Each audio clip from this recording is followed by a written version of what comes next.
দর্শক, হঠাৎ করে জাতিসংঘের মুড কি চেঞ্জ হয়ে গেল? জাতিসংঘ কি নতুন সুরে কথা বলতে চাইলো? আজকে হঠাৎ করে জাতিসংঘের কি হলো? জাতিসংঘ কেন নতুন সুরে কথা বলা শুরু করলো? কেন জাতিসংঘ আবার নতুন করে ইনক্লুসিভ রাজনীতির কথা বলছে, ইনক্লুসিভ নির্বাচনের কথা বলছে, সব দলকে নিয়ে নির্বাচনের কথা বলছে? তাহলে কি জাতিসংঘ এই মুহূর্তে চাইছে বাংলাদেশে সব দলকে, মানে আওয়ামী লীগ, জাতীয় পার্টি সহ সবাইকে নিয়ে আগামী নির্বাচন হোক? সেই পথেই কি জাতিসংঘের কৌশল এগোচ্ছে, নাকি জাতিসংঘ বিভিন্ন সময় বিভিন্ন রকমের কথা বলে এক ধরনের ধোঁয়াশা সৃষ্টি করার চেষ্টা করছে? জাতিসংঘের সর্বশেষ যে আপডেটটা, সেটা বেশ মজার আপডেট। জাতিসংঘের আবাসিক প্রতিনিধি বিএনপির সঙ্গে বৈঠকে যে মজাদার তথ্য দিয়েছেন, সেটা চমকপ্রদ একদিক থেকে, আর একদিক থেকে সরকার সহ বিভিন্ন স্টেক হোল্ডারের জন্য বিপজ্জনক কথা। কি সেই বিপজ্জনক কথা?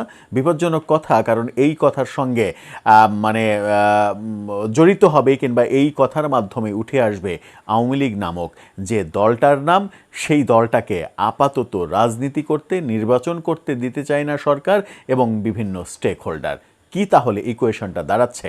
জাতিসংঘের অবস্থানই বা কী হচ্ছে? একটু বোঝার চেষ্টা করব এই ভিডিওতে।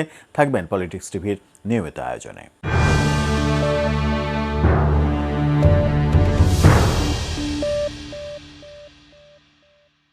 দর্শক, বলছিলাম জাতিসংঘের কথা। জাতিসংঘের আবাসিক প্রতিনিধি যে আভাসটা দিলেন, সেই আভাসটা বেশ চাঞ্চল্যকরই হতে পারে। আপনারা শিরোনামটা দেখে নিতে পারেন, এনটিভির শিরোনাম। সেখানে বলা হচ্ছে, আগামী নির্বাচনে সব দল অংশ নেবে, আশা গোয়েন লুইসের। কি বলছে সেখানে? সেখানে বলা হচ্ছে, আগামী সংসদ নির্বাচনে সব দল অংশগ্রহণ করবে বলে আশা প্রকাশ করেছেন ঢাকায় জাতিসংঘের আবাসিক সমন্বয়কারী গোয়েন লুইস। রোববার রাজধানীর গুলশানে বিএনপি চেয়ারপারসনের রাজনৈতিক কার্যালয়ে দলটির মহাসচিব মির্জা ফখরুল ইসলাম আলমগীরের সঙ্গে বৈঠকের পর সাংবাদিকদের কাছে এই আশাবাদ ব্যক্ত করেছেন তিনি। অর্থাৎ খুবই গুরুত্বপূর্ণ বৈঠক, বিএনপির সঙ্গে বৈঠক এবং বিএনপি মহাসচিবের বৈঠক জাতিসংঘের আবাসিক প্রতিনিধি গোয়েন লুইসের। গোয়েন লুইস যখন বলছেন যে সব দলকে নিয়ে নির্বাচন করতে হবে এবং তিনি আশাবাদ ব্যক্ত করছেন যে সব দলকে নিয়েই নির্বাচন হবে, তখন কিন্তু আমরা নিশ্চিত করেই জানি যে এই সরকার এবং জামাত, এনসিপি সহ এমনকি বিএনপিও আওয়ামী লীগকে নির্বাচনে আসতে দিতে চায় না। এককাঠি সরেস হয়ে জামাত, এনসিপি সহ বিভিন্ন দল জাতীয় পার্টিকেও নির্বাচনে আসতে দিতে চায় না, তাদেরকে নিষিদ্ধ করতে চায়। সেরকম মুহূর্তে জাতিসংঘের আবাসিক প্রতিনিধি যখন বলেন যে সব দলকে নিয়ে নির্বাচন হতে হবে, তখন ব্যাপারটা খুব ইন্টারেস্টিং হয়। গোয়েন লুইস বলেছেন, আগামী নির্বাচন বাংলাদেশের জন্য খুবই গুরুত্বপূর্ণ।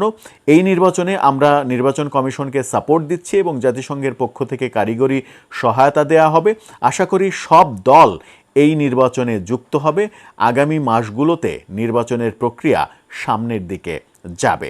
বিএনপি মহাসচিবের সঙ্গে বৈঠকে বাংলাদেশের বর্তমান রাজনৈতিক পরিস্থিতি, ফেব্রুয়ারির সংসদ নির্বাচন, রোহিঙ্গা সমস্যা ও তাদের প্রত্যাবর্তন প্রভৃতি বিষয় নিয়ে আলোচনা করেছেন গোয়েন লুইস। এদিকে বিএনপির পক্ষ থেকে যেটা জানানো হয়েছে যে জাতিসংঘের সঙ্গে ফলপ্রসূ একটা আলোচনা হয়েছে এবং সেখানে ইনক্লুসিভ রাজনীতি, ইনক্লুসিভ নির্বাচন, এই প্রসঙ্গগুলো নিয়ে আলোচনা হয়েছে। তাহলে বিএনপির অবস্থানটা শেষ পর্যন্ত কি দাঁড়াচ্ছে?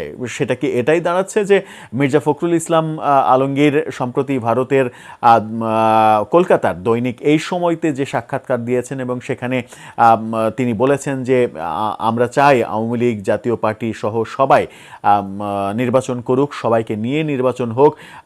আওয়ামী লীগ যে ভুলটা করেছে, একপাক্ষিক নির্বাচন করেছে, তার জন্য তারা শাস্তি পেয়েছে।